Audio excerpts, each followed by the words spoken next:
तो सुनने के लिए तैयार हैं? कुछ शर्तें हैं।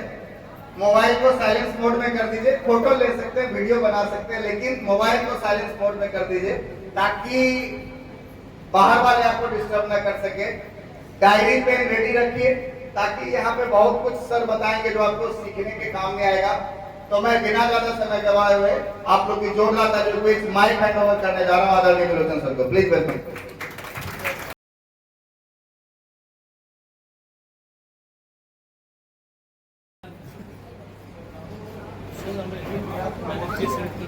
जी नमस्कार। नमस्कार। हेलो।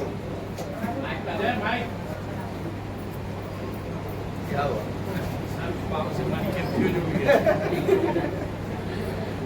एक बार ऐसे ही आ गया। नमस्कार। आप सभी साथियों को मेरा सादर नमस्कार। अस्सलाम वालेकुम। जय आरसीएम। एक बार जोरदार वोल्टेज में बोलिए जय आरसीएम। जय आरसीएम। Very good. देखिए उत्साह का होना बहुत जरूरी है। छोटा से छोटा काम भी जीवन में मुर्दा नहीं कर सकता, लेकिन छोटे काम से बड़ा नतीजा एक जिंदा आदमी ले सकता है। जिंदा होना जरूरी है। एक्साइटेड रहिए। घंटा 2 घंटा जब भी अपने आज लोगों के बीच हैं, आपके ऊपर वाले हैं, नीचे वाले हैं, अपलाइन डाउनलाइन से अच्छा माहौल, उत्साह के साथ कोई भी काम करिएगा, उसमें जरूर आपकी सक्सेस आएगी। मैं आप सभी लोगों से मिलकर बहुत खुश हूं। मैं मसौढ़ी पहली बार आया हूं। आदरणीय श्री समरेश सर जी का आग्रह यानी आदेश मानते हैं। 44 साल के एक ग्रेट अपलाइन, 64 साल के एक डाउनलाइन को आदेश देते हैं कि मसौढ़ी आना है, मैं आदेश को तामील करती हूं। एक बार हमारे आदरणीय समरेश सर के लिए जोरदार ताली दें। देखिए सर, मैं आज कुछ आपसे गुफ्तगू करूंगा, चर्चा करूंगा, बातचीत करूंगा, लेकिन आपकी कंसंट्रेशन चाहिए होगी, एकाग्रता। बहुत सारे लोग जीवन में हारते भी हैं, बहुत सारे लोग जीवन में जीतते भी हैं। तो हारने वाले और जीतने वाले में सिर्फ एक फर्क होता है। एक विद्यार्थी पूछते हैं अपने गुरु से कि इंसान क्यों हारता है, तो गुरु का जवाब ये नहीं था कि इंसान कमजोर है इसलिए हारता है, गरीब है इसलिए हारता है, अनपढ़ है इसलिए हारता है, बुजुर्ग और बूढ़ा है इसलिए हारता है। जी नहीं, इंसान हारता क्यों है उसका एक ही जवाब है, क्योंकि वो भटक जाता है। इंसान जितना भी कमजोर क्यों ना हो, जितना भी लाचार क्यों ना हो, जितना भी दीनहीन क्यों ना हो, अगर अपने रास्ते पर बिना भटके वो चलता रहेगा तो जरूर जीत प्राप्त करेगा, सफलता प्राप्त करेगा। लेकिन कोई भी इंसान जितना बलवान क्यों ना हो, कितना पढ़ा लिखा क्यों ना हो, जितना शक्तिशाली क्यों ना हो, अगर वो भटकता रहेगा कभी कहीं नहीं पहुंच पाएगा। हमारी हार और हमारी असफलता का एक कारण है हमारा भटकाव। मैं आप सभी प्रबुद्ध लोगों से निवेदन करता हूं कि धनबाद से आया हूं आपसे बातचीत करने के लिए। 1-1.5 घंटे कभी भटकिएगा मत। मैं झारखंड में हूं, झारखंड में पैदा नहीं हुआ हूं, मैं बिहारी ही हूं, शिफ्ट हो गया हूं झारखंड। पहले आप लोगों से मैं कुछ परिचय लेता हूं, फिर मैं अपना परिचय दूंगा, विस्तार में दूंगा, ताकि मैं चाहता हूं कि इस हॉल में बैठा हुआ कोई भी व्यक्ति अपने जीवन में सफलता प्राप्त करने से पहले भटके नहीं।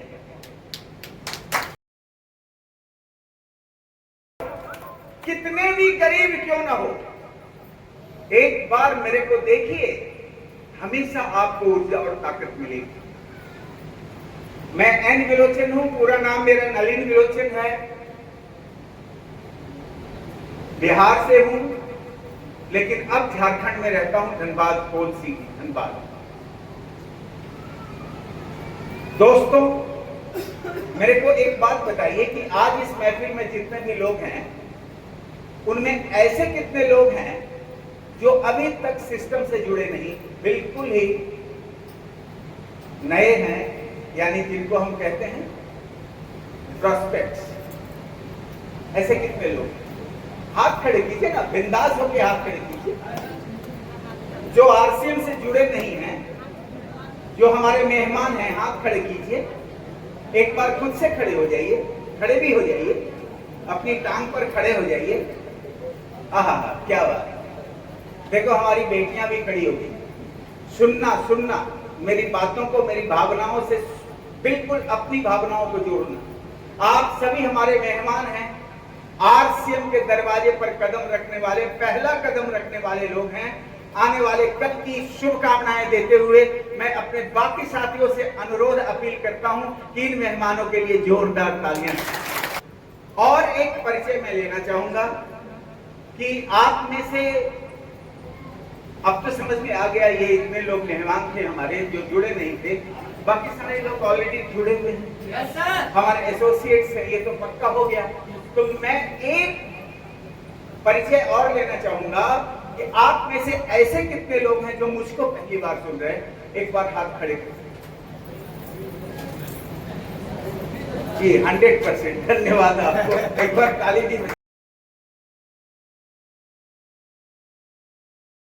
आज इस हॉल में बैठा हुआ कोई भी व्यक्ति, आज इस हॉल में बैठा हुआ कोई भी व्यक्ति यदि अपने आप को सीखने के लिए थोड़ा सा तैयार कर ले, आज इस हॉल में बैठा हुआ कोई भी व्यक्ति यदि अपने आप को बदलने के लिए थोड़ा सा तैयार कर ले, तो ये मेरा वादा नहीं बल्कि दावा है कि आने वाले दिनों में बड़ी बड़ी कामयाबी आपके कदमों में होगी। आपके जीवन करना है, थोड़ा सा बदलना है, थोड़ा सा सीखना है।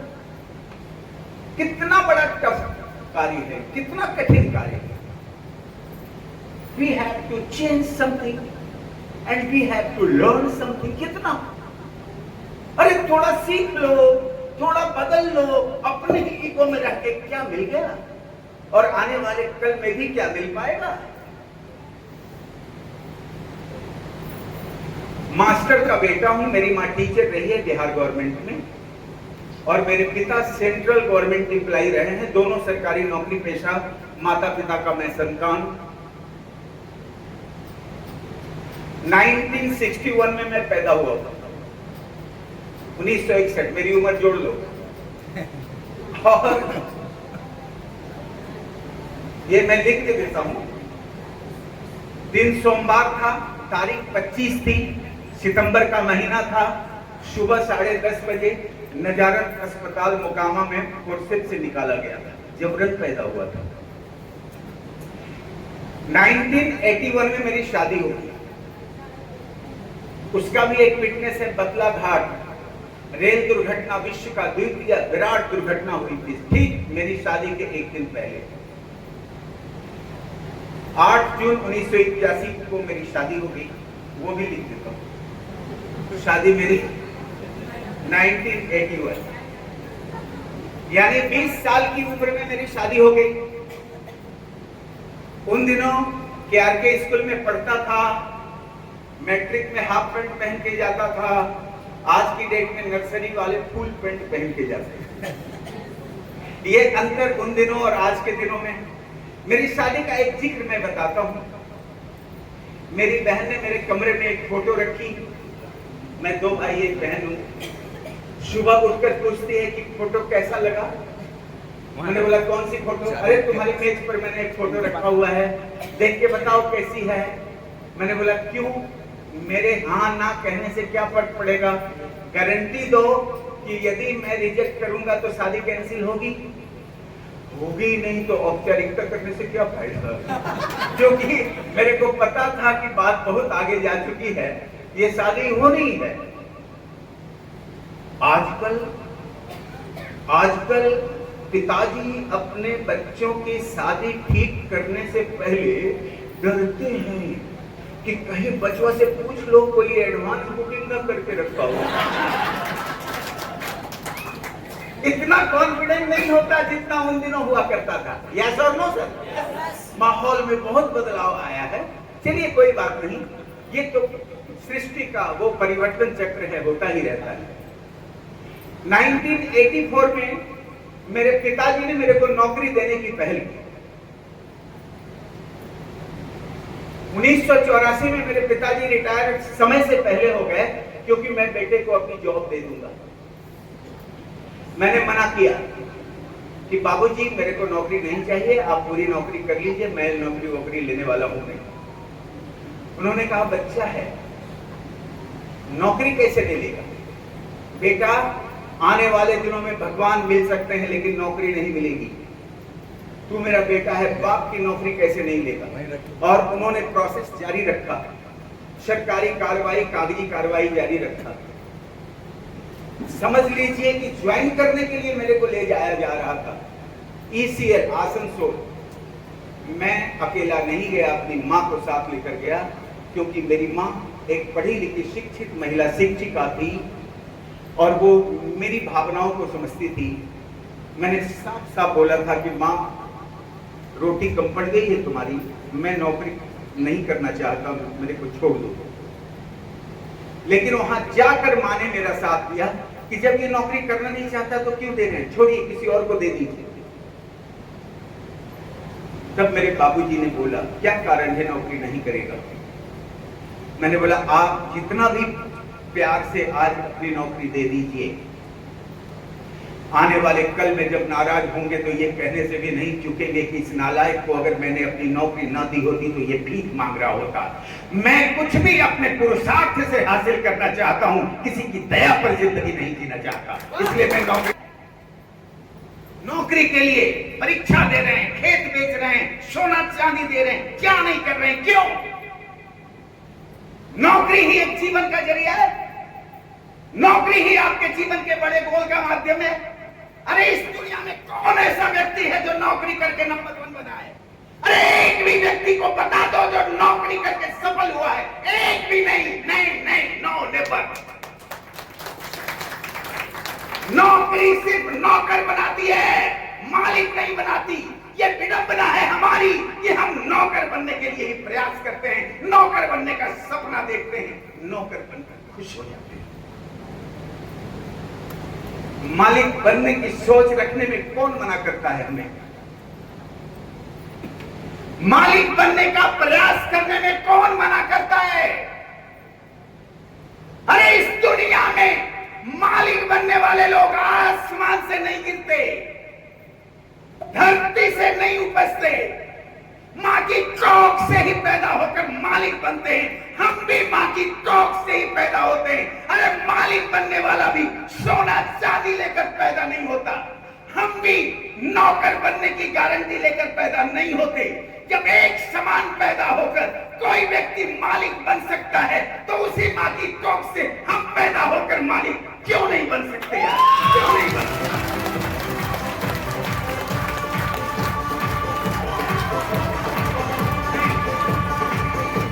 हमारी सोच ही बहुत छोटी होती है। नौकर बन के सैलरी मिलेगी, पर मियां बीवी बच्चा जीवन जी क्या कमाल है यार।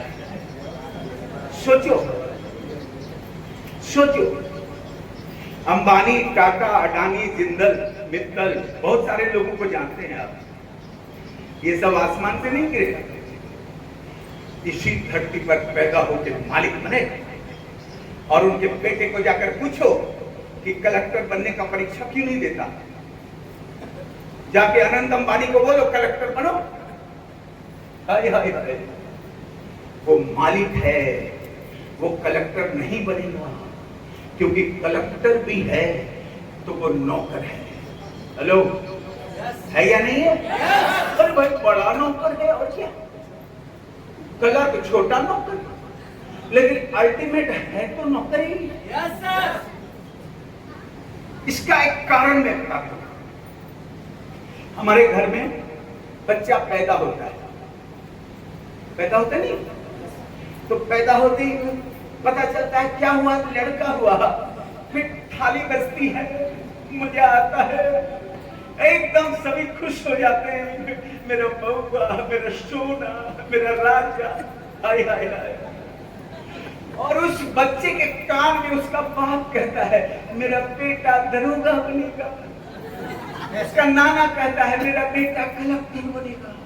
सब अपना सपना उस बच्चे के कान में ट्रांसफर करते हैं, सब नौकरी बनने का सपना उसको देते और वो बुतरू बच्चा वो उसी माहौल में बड़ा होता जाता है और फिर वो अपने अंदर एक कमिटमेंट लेता है कि मैं बड़ा होकर नौकर बनूंगा, यानी नौकरी करूंगा, दरोगा बनूंगा, कलेक्टर बनूंगा।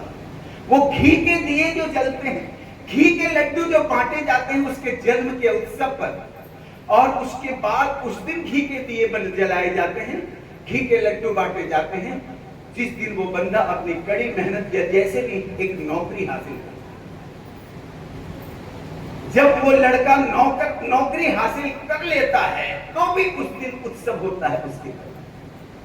घी के दिए जलाए जाते हैं, घी के लड्डू उस दिन भी बांटे जाते हैं, सब लोग मस्ती करते हैं, एंजॉय करते हैं, और जिसको नौकरी प्राप्त हो चुकी होती है वो भी खुश होकर अपने ही हाथ से अपनी पीठ ठोकते हुए शाबाशी देता है कि वाह बेटा बिलोचन, तू नौकर बन गया, तू नौकर बन गया।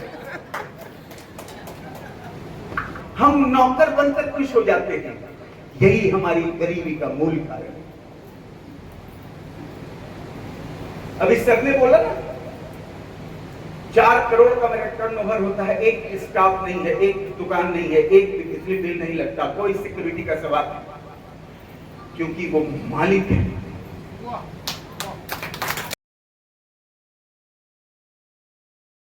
नौकरी नहीं करनी, हालांकि उस समय ना आरसीएम था, नहीं हमारी सोच उतनी परिपक्व थी, लेकिन अंदर में एक दीवानगी जरूर थी कि परिवार के लोग जिस परिपाटी पर चल रहे हैं मेरे को कुछ अलग चलना है, मैं उसकी पुनरावृत्ति नहीं करूंगा।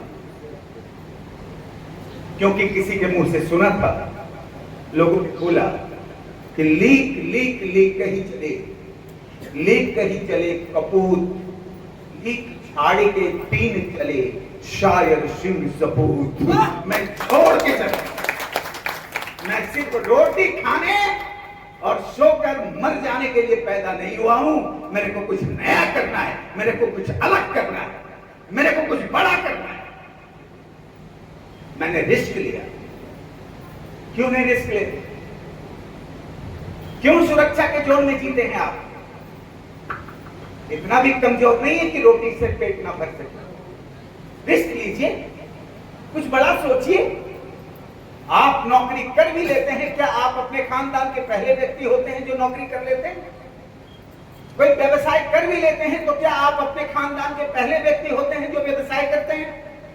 लेकिन लिख लो, लिख लो, लिख लो, अगर आरसीएम का टेक्निकल अचीवर बनेंगे तो अपने खानदान के पहले व्यक्ति होंगे आप जो आरसीएम का टेक्निकल होगा। 15,000 में नौकरी बेचती। मेरे ही उम्र का एक व्यक्ति जो मेरे पिताजी को रोज दूध पिलाता था, तबेले गाय भैंस पाल के रखा था, उसने 15,000 रुपए दिए, मेरी नौकरी उसने लिया। अब सोचिए मेंटलिटी का, देयर इज ओनली डिफरेंस, एकमात्र फर्क किस बात का? सोच, फर्क, मेंटलिटी फर्क। ये ईंधन है, कारवा में या बाइकवा में जो पेट्रोलवा डालते हैं वही इंसान के जीवन का ईंधन है, आपकी सोच। मैं नौकरी से मुक्त होकर खुश हो रहा था और वो बंदा मेरी नौकरी को लेकर खुश हो रहा था। यही तो फर्क था हमारे और उसकी। और हमारी बहनें बैठी है और बेटियां भी बैठी है। सुनो, करो इस बिजनेस को, देख लेना गुमनामी से अगर इंडिया के लेवल पर तुम्हारा नाम नहीं आया तो फिर कहना। 21वीं सदी का दौर है, वो 18वीं सदी वाली सोच नहीं चलती। हाय तेरी अबला यही कहानी, आंचल में दूध आंखों में पानी नहीं चलता। ये 21वीं सदी का भारत है। कल्पना चावला एस्ट्रोनॉट बनती है, किरण बेदी फर्स्ट आईपीएस बनती है। अरे कौन सा ऐसा सेक्टर है जिसमें महिलाओं का बच्चा सुना हो? आरसीएम करो, मजा आएगा। पुरुष प्रधान देश के बाहर, लेकिन आरसीएम ने नारी सशक्तिकरण का एक मजबूत बिंदु रखा है। और जितनी भी हमारी बहनें और बेटियां हैं, 40 साल से ऊपर की जो भी है हमारी बहन है, उससे नीचे वाली सब बेटी, इसलिए मैं दोनों बोलता हूं। बिजनेस करो, कैसे करना है मैं अभी बताऊंगा। इस बिजनेस से जीवन में कैसे बदलाव आते हैं ये भी देखो, किसी और का नहीं, मैं खुद के जीवन से आपको कुछ उदाहरण दूंगा। सर, नौकरी छोड़ने के बाद पिताजी नाराज हुए, लेकिन मैं कलकत्ते चला गया। 1991 में मैं कोलकाता जाता हूं। इधर देखिए, 89 में मैं कोलकाता चला गया एक बिजनेस लगाने के लिए। बाप की नौकरी छोड़ ही चुका था। मेरी माँ के अकाउंट में जो भी पैसे थे और मेरी पत्नी के जो जेवरात थे, मास्टर अमीर नहीं होता है। बस मास्टर अपने बच्चों को इलिटरेट नहीं रखता, अशिक्षित नहीं रखता, अनपढ़ नहीं रखता, और बहुत धन भी नहीं होता उसके पास। लेकिन टीचर विश्व का, इस धरती का सबसे श्रेष्ठ कार्य है, जो भारत के भविष्य के निर्माता होते हैं। जितने भी शिक्षक या शिक्षण कार्य से जुड़े लोग यहाँ हैं, उनके लिए एक बार ताली बजा सकते हैं।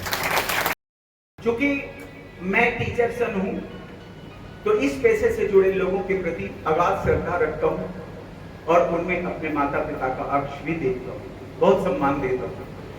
तो मैं आगे कह रहा हूं, 89 में कोलकाता चला गया। एक छोटी सी दुकान मैंने लगाई ज्वेलरी की, और वही शिफ्ट हो गया। 91 में मेरी माँ बोली, जब तू अपनी फैमिली को भी ले जा। 2 साल तो मैं अपनी बहन के यहाँ रहा था, वहां मेरी बहन बहनों ही रहते थे पहले से। 1991 में वो लिखूंगा नहीं, 89 कोलकाता चला गया। 91 में मेरी माँ, मेरी पत्नी और बच्चों को मेरे साथ कर दी। अब कर दी तो वहां घर लेना पड़ेगा, तो एक घर लिया। वो घर कैसा था वो भी बताता हूँ। आपने बड़े अंदाज में मेरे नाम को प्रमोट किया, आपने मेरे को बुके दिया, आपने बहुत सारी चीजें की, बहुत सारा रिगार्ड रिस्पेक्ट मेरे को दिया। लेकिन मेरी असली औकात क्या है, जो मैं अब बताना चाहता हूँ। मैं जब वहां एक घर लिया, तो एक छोटा सा कमरा था, जिसमें मिट्टी की फर्श थी, मिट्टी के दीवार थे, ऊपर में छप्पर था, छप्पर झोपड़ी थी।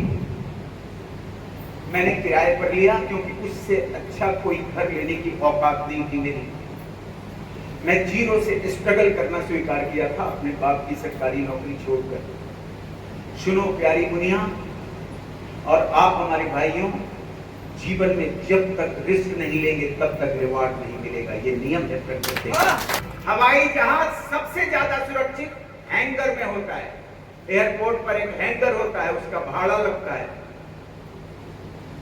सबसे ज्यादा सुरक्षित वो हवाई जहाज वहीं पर होता है। पानी वाला जहाज शिप, वो सबसे ज्यादा सुरक्षित बंदरगाह पर ही होता है। न डूबने का खतरा, न और भी कोई डेंजरस। लेकिन जरा सोचिए, जरा सोचो, क्या वो पानी वाला जहाज बंदरगाह पर रखने के लिए ही बनाया जाता है? no. क्या उड़ने वाला हवाई जहाज क्या हैंगर में रखने के लिए अरबों रुपए लोग खर्च करते हैं क्या? no. नहीं, यही जिंदगी है। सुरक्षा के शोकेस में मत रहो, इसके लिए तुम पैदा नहीं हुए